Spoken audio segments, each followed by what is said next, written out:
cy'umugore agomba kwihaganyura kugira ngo ashake ubwo buki akoreshe kuri gahunda ubwo buryohe buboneke abikorera umugabo kubera icyo ari ngombwa. Ntabwo ababikorera umugabo niyo myumvire nge narayanze. Ntabwo umugabo icyo gikorwa kibamo wenyine, nawe uba uhari uba watumiwe muri ubwo bukwe, sibyo? Mwembi muba mugomba kuryoherwa n'ibyo bintu cyangwa mukabihirwa n'ibyo bintu. Rero nubikora nufata umwanya wawe ugakora ibyo bintu byose wa mudamu, ntukumve kuri kubikorera uwo mugabo gusa. Oya, ubu se we ntabyo ushaka.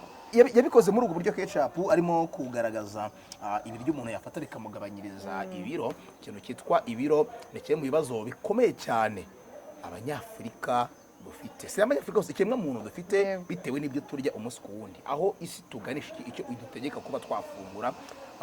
Bigahurirana rero iyo tugira discipline mu buryo dushyira mu gifu cyacu, bigatuma tugira obesite. Yego.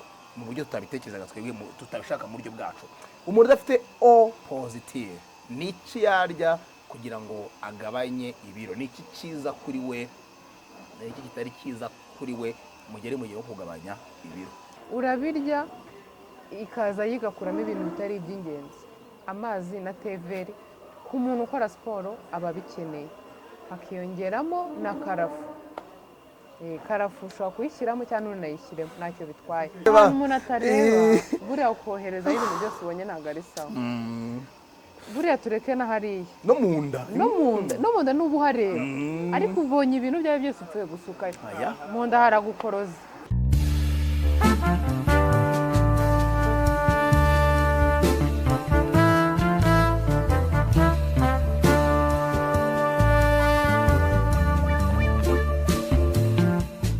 Ndabasuhuje, yemwe mbaye n'ikaze, nimwe tubana umunsi ku wundi, nimwe mukunda makanakurikira ibiganiro bya Ketchup TV Show 5/5. Yewe nitwa Romeo Janvier, kumwe na Ketchup. Ketchup umeze neza? Meze neza pe. Iminsi myinshi mu Rwanda. Ndahaze iminsi myinshi. Tumaze iminsi tutabona. Mukanya nta buzima. Tumaze iminsi. Tumaze iminsi pe. Umeze neza? Aya pe. Byagenze bite? Kwa kundi abi Kigali tubeshe ngo umeze neza, ariko ntago umeze neza. Hari umuntu wambwiye ngo nta muntu ajya abaza ngo umeze gute, kuko hari igihe usanga utameze neza kandi nta kintu afite abikoraho.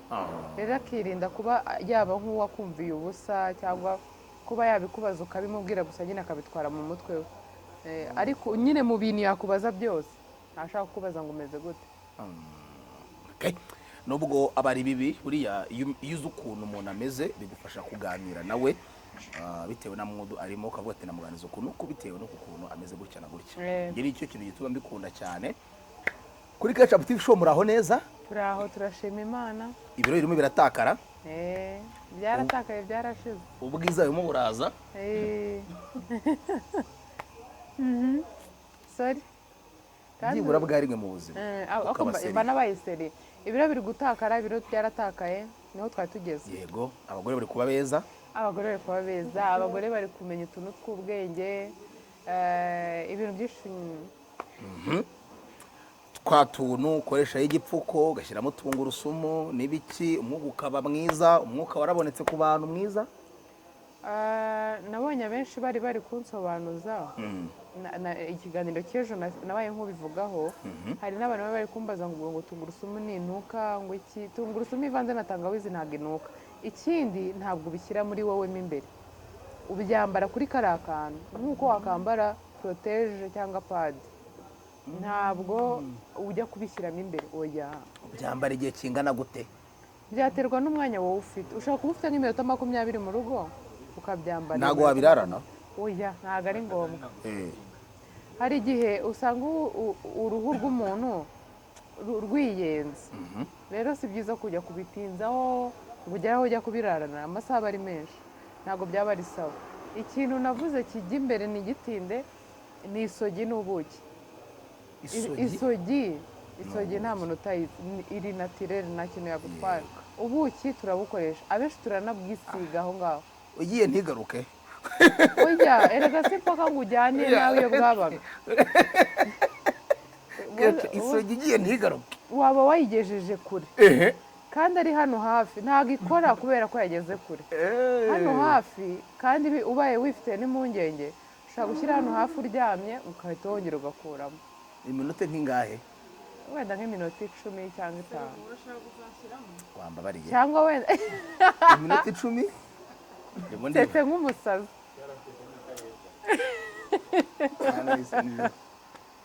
gerageza gukora ibyiza ibibi bikanyitanga imbere bijya bitubaho cyane ubaze ushobora kuba wifite impungenge n'ubundi wenda kugira tworohereza abantu kuko hari umuntu uba wumva wenda bitinya nawe akabyambara nka kuriya cyangwa agashyiramo hano hafi cyane hafi pe nk'iminota 10 wenda nunahabyuka aho uri ukahita wongera ukagakuramo ariko ubundi mu busanzwe se ubuki ni mu bukoresha ubuki ni ngo ndikubwira abadamu ubuki ni sawa kubusiga hariya hantu ubuki bwizewe bwa kinyarwanda twere tugira amahirwe tugira ibintu byinshi biri naturere ikintu cyawe wowe urabizi neza ko kiri mu butaka ugikuyeho uragikoresheje ako kanya urakijugunya ubuki ububizi neza ubwa kinyarwanda wizeye mu gihe utabwizeye wikirirwa ubukoresha niyo mpamvu akenshi usanga ibintu bisanzwe biri naturere nyine bifasha umuntu kuruta uko wajya kwiringira ibindi hari nk'umuntu wumva avuga ngo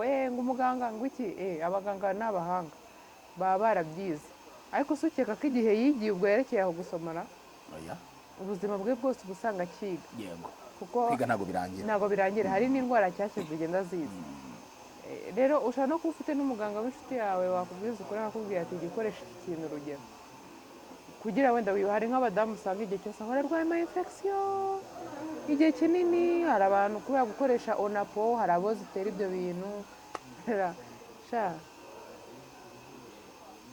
nadawe mwanya tugakora oya ntago ari cyo kibazo nicyo kibazo gikomeye cyane hasi ikibazo umbaze muramudistabinga barimo barangiza umukiriya umbaze ngorari ahubwo nari mbikunze kurushaho urumva impamvu utakaza concentration okay ajya tuye urumva mwana we ahibaza Imana ihabwe icyubahiro aragiye mwihute umwanya nawo muwujyane ntari n'umwanya mujyane ibyo mushoboye hano ego kuba nayagera ariko ubona usigara amahoro uwo dutanye uri bugiye ikenera urumva rero narabivuze mu kiganiro nakoze ejo buriya ukohereza ikintu ahantu utareba ikintu icyo ari cyo cyose ntabwo ari byiza uzi impamvu ko twoherezayo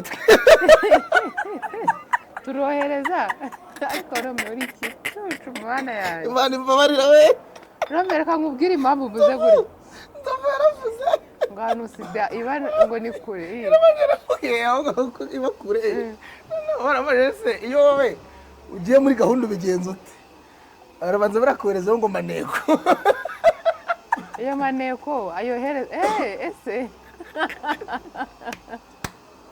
kugira ngo tukamwumvira hanyuma twakumvize ari nyabagendwa ugahita muruka nk'abasirikare bo muri Zimbabwe ndavuwe ahigora atanyibwira ati ahantu umuntu atareba buriya ukohereza ibintu byose ubonye ntabwo ari sawa buriya tureke na hariya no mu nda n'ubu uhareba ariko ubonye ibintu byawe byose upfuye gusuka mu nda haragukoroza ni uko abantu gapfusha batamuzi ibyo bintu yabibahamo ubuhamya ariko nabonye rero bashobora kuba batabyibuha urumva igifu cye ntabwo kiramenya ntabwo kizi ko kiri ku isi ntabwo igifu cye kibaho ubagiye kwa muganga basaba kidakora arava mana yanjye ntabwo bimwe uvuga ngo kiritoranyiriza ntabwo bibaho igifu cya gaposho gipfa kujyana abantu abahanga baze kudufasha ubwo turakomeza aho ngaho twari turi mu bya football badufashe njyewe narinzi bagiye bavuga ngo umuntu urwara igifu gipfuka noneho njyewe narinzi ko n'ubu niko nkizi nzi ko igifu cy'umuntu ari cya gifu nk'icy'inka cyangwa cy'ihene kiba gifite ubwoya kimeze nka eswime. nanjye niko mbizi. Hari umuntu wambwiye ngo igifu cy'umuntu nta bwoya ngo kigira. Gipfuka iki? Icyo nanjye mba nibaza. Kimeze nk'iki? Nacyo se ndakizi. Cyose ndakizi. Igifu nk'ikingurube. Nukavuga haramu haje na we peti. Niko kimeze.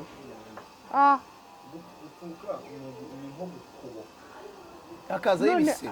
Okay, none se iyo agarura ibintu yariye cyangwa icyo ari cyo cyose, urugero nk'amazi yayanywa akagaruka, babibona ko hajemo nk'ubwoya, hazamo amaraso. Ibintu by'igifuri inzobere. Njyewe ejo bundi mugwiza ni we bambwiye ngo batubabarire, twari tuzi nawe yarazi ko ari nk'ikihene. Sinkubeshya, nari nzi ko ari nk'ikihene kandi ari kinini nkakura nk'ikihene. Ibya byose byo ifu imeze nka eswime. None nari nzi ko igifu cyacu aba ari kinini nka kiriya cy'ihene.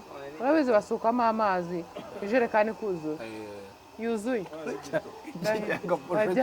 Ariko reka nkubwize ukuri, igifu burya nikingana na nyiracyo. Umwana w'umuzungu afite igifu, ye baba we si kirekire, haba mu mpande mu buki bwose kiriyo, kiragutse mu buryo butandukanye, mu buryo bwose bushoboka.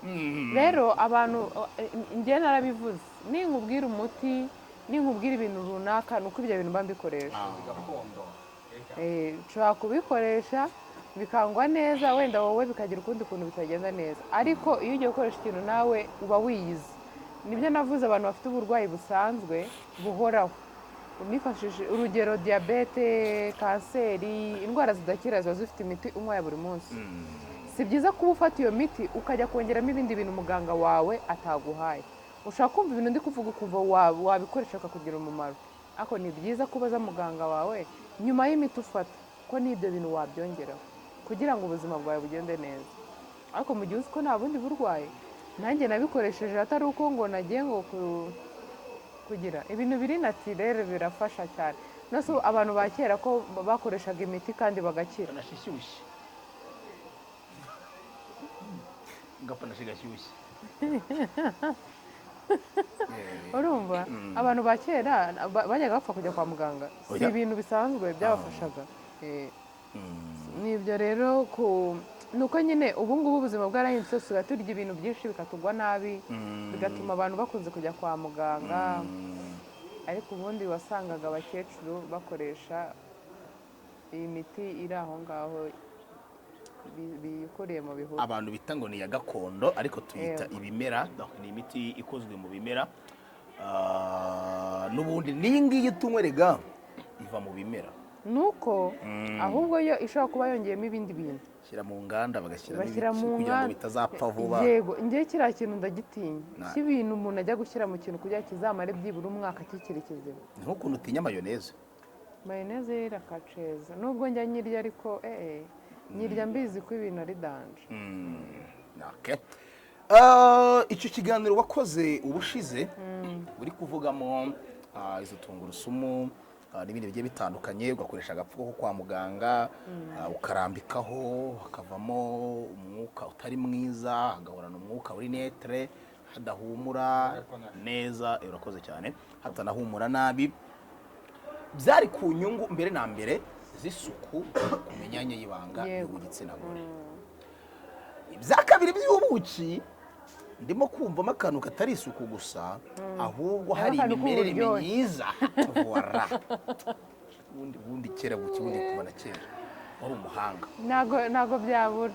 Kuki umugore agomba kwihaganyura kugira ngo ashake ubwo buki akoreshe kuri gahunda, ubwo buryohe buboneke, abikorera umugabo kubera icyo ari ngombwa? Ntabwo aba abikorera umugabo, niyo myumvire njye narayanze. Ntabwo umugabo icyo gikorwa kibamo wenyine, nawe uba uhari, uba watumiwe muri ubwo bukwe, sibyo? Mwembi muba mugomba kuryoherwa n'ibyo bintu cyangwa mukabihirwa n'ibyo bintu. Rero nubikora, nufata umwanya wawe ugakora ibyo bintu byose, wa mudamu, ntukumve ko uri kubikorera uwo mugabo gusa. Oya, ubu se we ntabyo uba ushaka.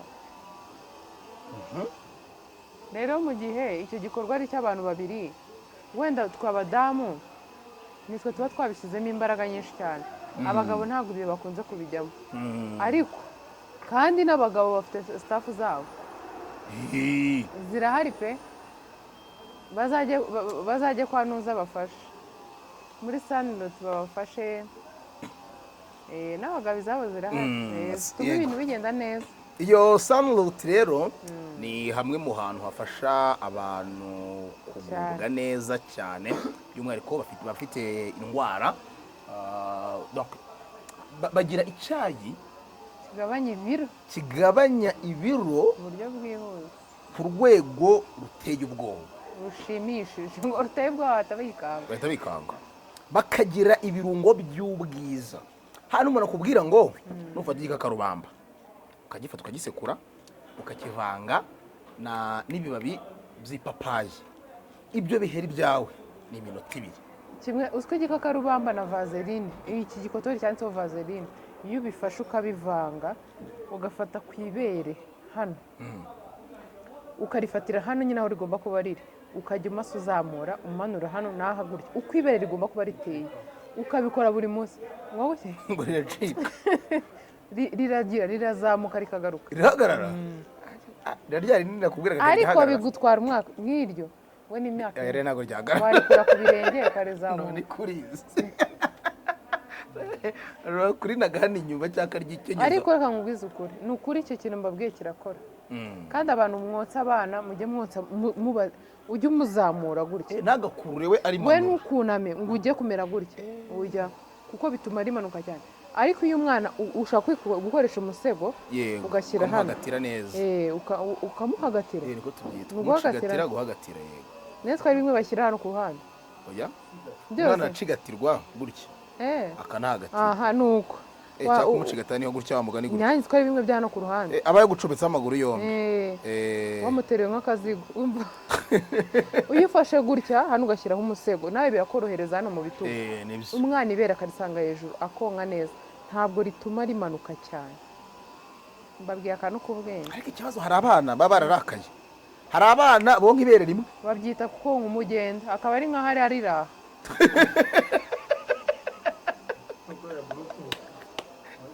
umwana aba yongera kuri wireless, mama connectinga ayi hari n'ukundi kuntu abana nk'ubu ngubu, nimba nk'umuntu afite nk'abana wenda nka 4 yabyaye nyine mu bihe bitandukanye, ugasanga bafite ibere rimwe biyongeraga gusa, irindi bakaritera uw'inyuma. ni bibi kuko binatuma umubyeyi azana ibisebe kuri iryo bere, aranasumbana ahubwo wese no gusumbana, arasumbana. ariko ni bibi ushaka urarimwima ashaka arira umuhirinde, kuko nawe rega ubuzima bwawe buri kujya mu kaga. noneho ikibi cyo kurwara ibisebe ku mabere kubera uburibwe no kujya konka ukikanga, amashereka aragenda. buriya umubyeyi wabyaye akarwara akenshi amashereka ntabwo yatindana kubera uburibwe, aba ameze nyine, tekereza konsa akagira ubwoba, cyangwa abantu batinya konsa akenshi amashereka yabo aragenda. twatuma turanyura mu byahise, ni iminsi maze mpari n'ahari, ariko mba mahabereye nkurikirana 5/5 byagiye bitambuka kuri Ketchup TV show, ndeba commentaire z'ibyo mwagiye mubaza mu buryo bugiye butandukanye. hari bimwe mu biribwa wagendaga uvuga abantu batazi pe, ugasanga umuntu icyo kintu ari kuvuga ntago icyo kintu we uri kuvuga ntabwo agisobanukiwe habe na gatoya. urumva hari nk'umuntu utazi gombo rwose, uzi ubwo ikintu nzakora, nzakora ikiganiro mvuye nko guhaha, sibyo, mfite gombo, mfite n'ibindi bintu byinshi, ibi nk'ibintu 10 cyangwa 5 abantu benshi badakunze kumenya, bibereke. undi yaranditse agira ati udashaka kugabanya ibiro yakoresha gute cloves ko ari nziza, ariko adashaka kugabanya ibiro ashobora kuyikoresha nyine bisanzwe kuriya kuyinywa, ntabwo washaka nko kuyikoresha nka 2 mu cyumweru urugero, kubera ko nk'umuntu uyikoresha kenshi niwe igeraho ngaho ikagera ikagabanyiriza ibiro, ariko ubaye uyikoresha 2 mu cyumweru ntacyo yagutwara. undi ati teveri wayikurahe, urumva ko batanabizi. baba teveri mu ntuza ibihari no muri botike zirahari. Waho washaka wajya uvuga barista uguha ka TV. Nyine Niwo bari Kigali guheraho. barista njyewe ubwo mba ngira ngo norohereze n'abandi bantu batuye kure Hera y'Inyamirambo. ku bikomeye. Kamere ku bikomeye. Utuye i Nyamirambo rero. Wajya i Nyamirambo hariya kuri Kigali barista uciye umuhanda uri hepfo yo mu Marangi. Umuhanda wemewe kunyurwamo n'imodoka. Naho ngaho handitseho Kigali barista bahita kwa Harifa. Haba hari abantu harazwi ni ahandi hantu hahari hitwa Kigali barista. Yego. Ibi birimo ari ni karafu. Ibirimo karafu. Waravuze ngo karafu wari yitwa karafu. Karafu niyo karafu yitwa karafu. Ibirimo karafu ubyaye arabyemerewe. Yemereye kubikoresha ryari mu gihe kingana gutamaze kubyara. Narababwiye ni byiza ko ikintu cyose kijyanye na regime ufite umwana gitangira byibura guhera ku mezi 6. Kuko urumva umwana hari ibintu abafata ku ruhande birimo intungamubiri zihagije. Hari n'amashereka uba ukiri kumuha. Rero kujya kumuha amashereka y'umuntu uri gufata regime umwana uba ugiye kumugirira nawe ubuzima. Hejuru ibyo nabyo nabivuzeho. Iyi komantere yisomere iyi ngiyi. Nida dusoreza kuri izo komantere tujye ku nkuru y'umunsi. Ibi byo kuvuga ngo ni ibiki? Yaranditse ngo gorofu teveri na gombo ni ibiki? Nzabikwereka. Ndumva kubikubwira n'ubundi mu magambo utabimenya kuko n'ubundi nari nabivuze mu magambo ntiyabimenya. Yego. Alright. Ketchup yigeze akora ikiganiro agaragaza ibiryo umuntu yarya ibintu umuntu yarya bikamugabanyiriza ibiro ariko agendeye kuri groupe sange ye ya O positive, right? Hari abafite A positive, hari abafite A negative, hari abafite O, hari abafite B, A, B. B plus bibaho cyane sanonzi. B plus ni B positive. Yego. Habaho A, B, A, B na O. Ngo A, B. A na B na O. Hakabaho na O.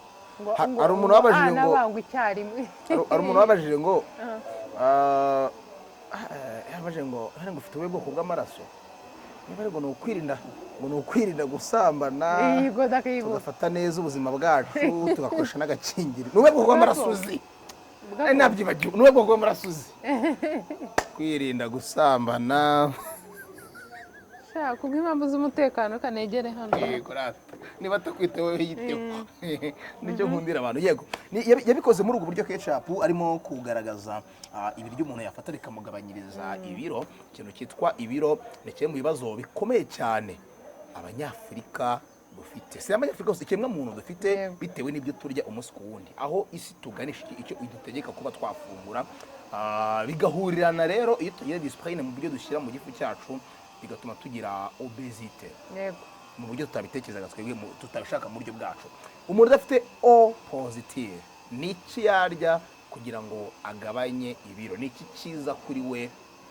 Ni iki kitari cyiza kuri we mugere mu gihe wo kugabanya ibiro?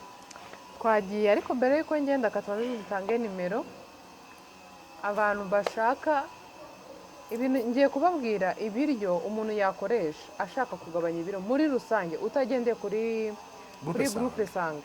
Ikindi ushobora kuba ukora siporo ariko ukaba utazi ibiryo warya nk'umuntu ukora siporo.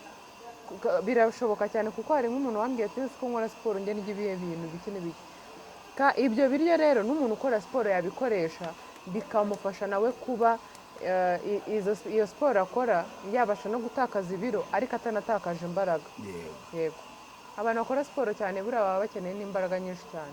Ashaka gukoresha ibyo biryo ngiye kubabwira kandi n'umuntu ukeneye kugabanya ibiro nawe ibyo biryo yabifata ikindi akajya anywa na ya detox naberetse. Yego.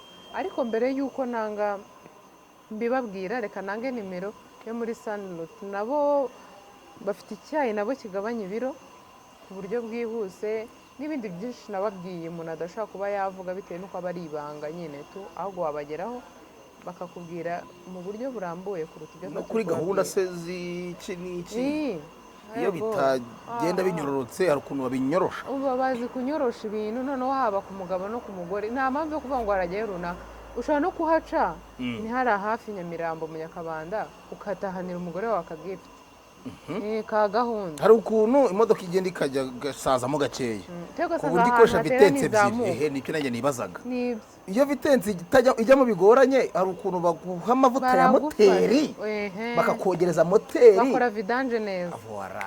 aho ngaho twagiye 07 07 aho niho ubundi macaka 2 0 3 6 5 1 0. Nongeye nyisubiremo 07 9 2 0 3 6 5 1 0. yego iyo ni Twagiye. saniroti rero niko bayita ubwo urumva gahunda zitandukanye zijyanye n'ubuzima ariko cyane cyane nyine batanga serivisi zibanda ku bijyanye n'ibimera ubwo bwiza icyo cyayi urumva ni ikiva mu bimera n'ibindi bigiye bitandukanye nyine nibyo batanga muri rusange mu bagane rero ufite ikibazo waba urwaye cyangwa ukeneye kwirinda biruta kwivuza iyo urwaye wivuza menshi iyo wirinze urinda ngo igihe kinini cyane twigendere ku byo kurya twagiye rero ikintu bita leti urakize yego leti cyangwa letiyusi ibintu nk'ibyo ni ndabivuga gute mu kinyarwanda bene hari abantu babyita ngo ni amashu hari abantu njya numva babyita ngo ni amashu cyangwa ni ibireti gapo ntago ari ibireti ni ibireti ntago ari ibireti ni bino ubundi akenshi babikoresha bari kudekora salade ariko biraribwa. Leti ni nziza buriya hari ushobora gufata nk'umugati ukayishyiramo ugashyiramo n'urunyanya na kokombure n'ibiki ukabirya ugakora hambaga ya vegetables yego utiriwe ushyiramo inyama ugashyizemo ziriya ketchup basigamo ukagabanya ibiro ukigabanyiriza ibiro mu biryo rero ibi biryo ni ibya rusange nta groupe sange nta muntu umeze gutya na gutya buri wese yabirya twagiye harimo leti na spinach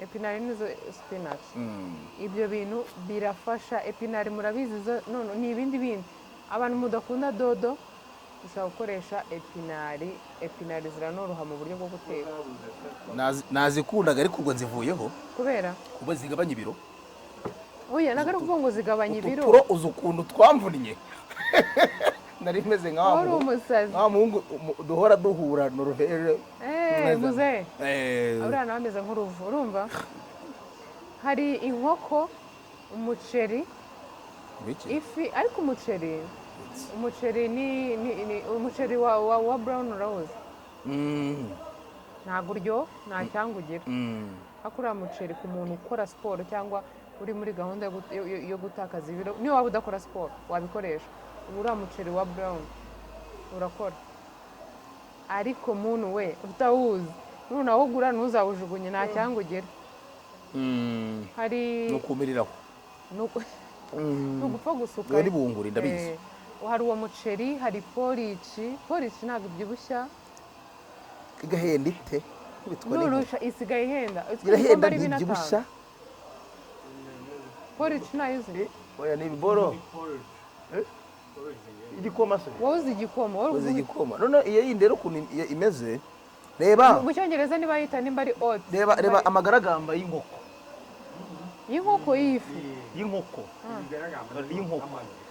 ugiye ushishuraho kuriya turiya tubora ni kwimera noneho rero akangubwira none ariko aho ngaho none se kugira ngo ntibyibushye uyiryo kuko tuyiha abana batoya barimo barakura akenshi abantu bayitekana n'amata hari uburyo rero ushobora kuyikoresha ushobora kuyiteka mu mazi gusa udashyizemo amata cyangwa washyiramo amata ugakoresha low fat irabihanaguye ryo wowe hari n'abantu bashyiramo isukari ikindi ushobora gushyiramo za boro twa tuboro tw'umukara dutoya twita ngo iki nimba ari shaside nimba ari iki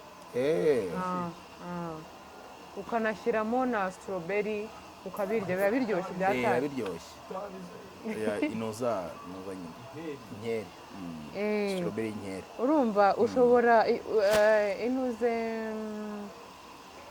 tukiri kuri aho ngaho kuri polish yitwa oats nimba ari oats nimba ntibeshye hariho amabiswi yazo n'abantu bakora siporo bagiye bakunda kuzirya ni nziza hari igihe uba ushaka kujya nko muri gym wakibaza ikintu uri bufate cyoroheje ukumva izindi biswi ntuzizi ariko hari amabiswi y'ama oats ninyigura nayo nzayibereka ubwo ibaye ikintu cya gatatu.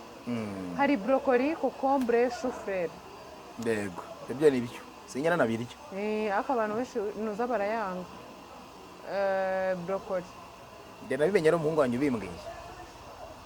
njyewe nakuze nzi ibiryo bitarenze nka 4 cyangwa 5. habaga nzi ko ibiryo ari inyama n'umuceri n'ubugari n'ibirayi n'ibitoki n'ibijumba n'amateke n'imyumbati namenye ejo bundi ko ntayiryaga. hari ibishyimbo, amashaza, avoka. Mana yanjye mubyumve, ibi biryo ni iby'umuntu uri ukora siporo ukeneye kuguma ari fit, si afite imbaraga. Ntabwo ari kwa kundi unanuka ukamera ngo ubu nyine ugacika intege. Hari ukuntu umuntu ananuka nabi akanabura n'imbaraga. Ndetse n'umuntu ushaka kuba adakora siporo ariko ashaka kugabanya ibiro, tutitaye kuri groupe isanzwe. Twakomeje. Hakabaho na potage. Potage rero ntabwo ari zose. Iki ni iy'imboga. y'imboga gusa. Potage y'imboga. Ibyatsi dodo. Ushobora gukoresha epinari, dodo, brokoli nayo wayishyiramo, ikirayi kikaba nka kimwe kuko ikirayi kigira isukari. Ukaburenda. Ukabitogosa, ugashyiramo na karoti, ukaza kubibrandinga. Ibiryoshye. Ushobora no gushyiramo n'ifi. Kubera ko ifi muri potage ituma ihumura neza. Hari ukuntu uba wumva yabaye ikindi kintu. Iyo potage niyo yemewe. Ntabwo ari potage izo arizo zose. Yego. Rero ibyo ni byo kurya umusiporutifu aba akeneye. Ku bintu byo kunywa si byinshi. Icya mbere urumva ari iki? Amazi na teveri. Nta fegeri irimo. Amazi na teveri. Niyo wasoma ibyahe n'ibyahe, amazi na teveri ntabwo uzabiburamo. Kuko teveri buriya ikintu cyose twarabivuze cya gihe urabirya ikaza yigakuramo ibintu bitari iby'ingenzi. Amazi na teveri ku muntu ukora siporo aba abikeneye. Hakiyongeramo na karafu. Karafu ushobora kuyishyiramo cyangwa ntunayishyiremo ntacyo bitwaye. Karafu yitwa karifuma. Karifuma? Oya. Karifuma ni igiki? Oya nagari. Karifuma? Karifuma ni akantu ni icyatsi cyeragaho utuntu tumeze nk'inkeri tw'umukara.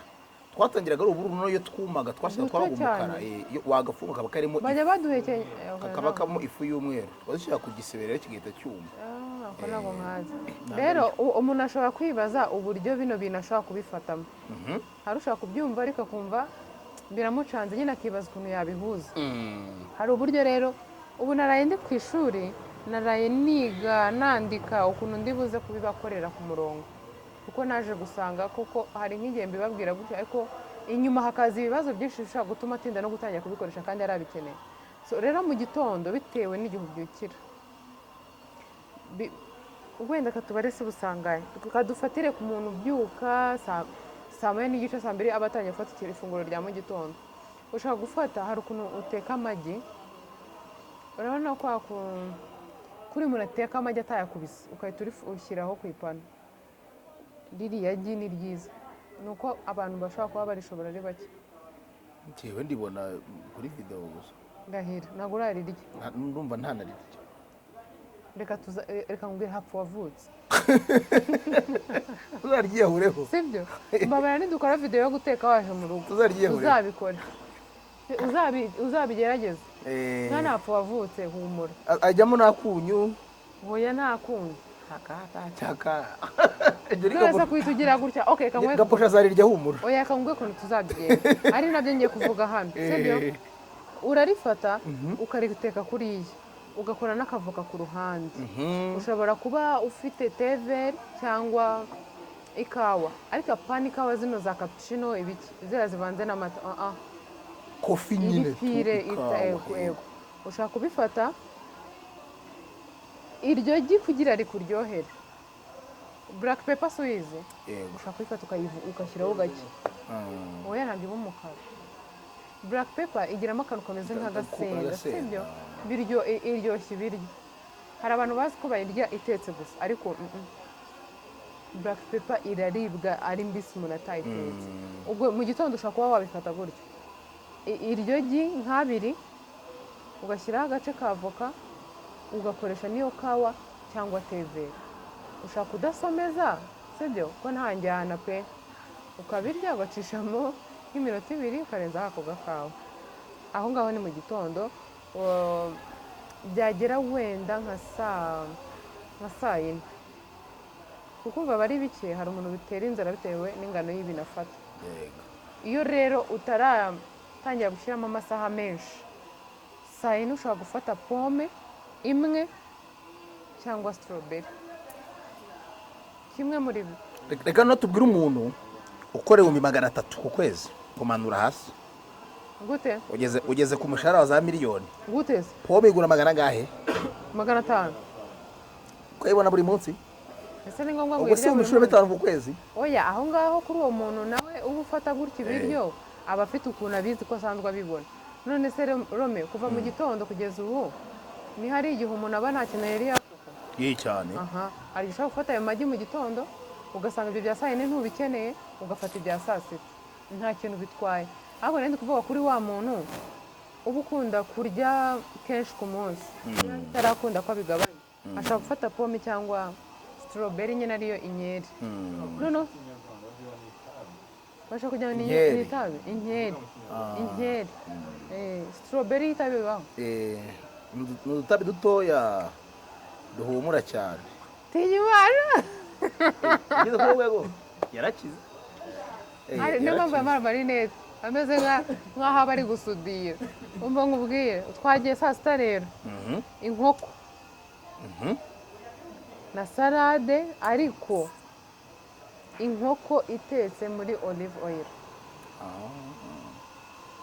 ayo mavuta ni meza pe abana barayarya arahenze iyo ufite ubushobozi urayakoresha ariko ni meza inkoko rero ukuntu ugomba kuyiteka igomba kuba yumutse apari mu byo kujya kuyuzuzamo ibintu by'ibisosi buri ibisosi biragenda bikazana ibindi bintu byinshi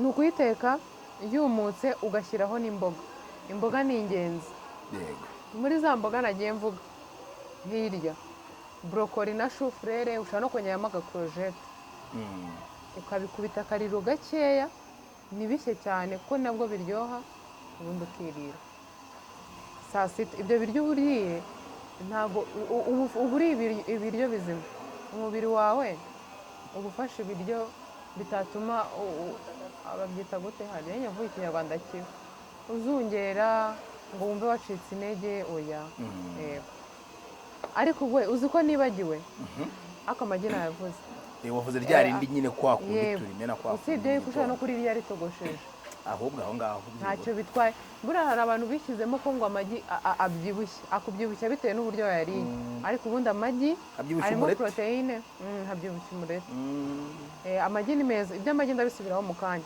twagiye nimugoroba saa 10 ushobora gufata watermelon yonyine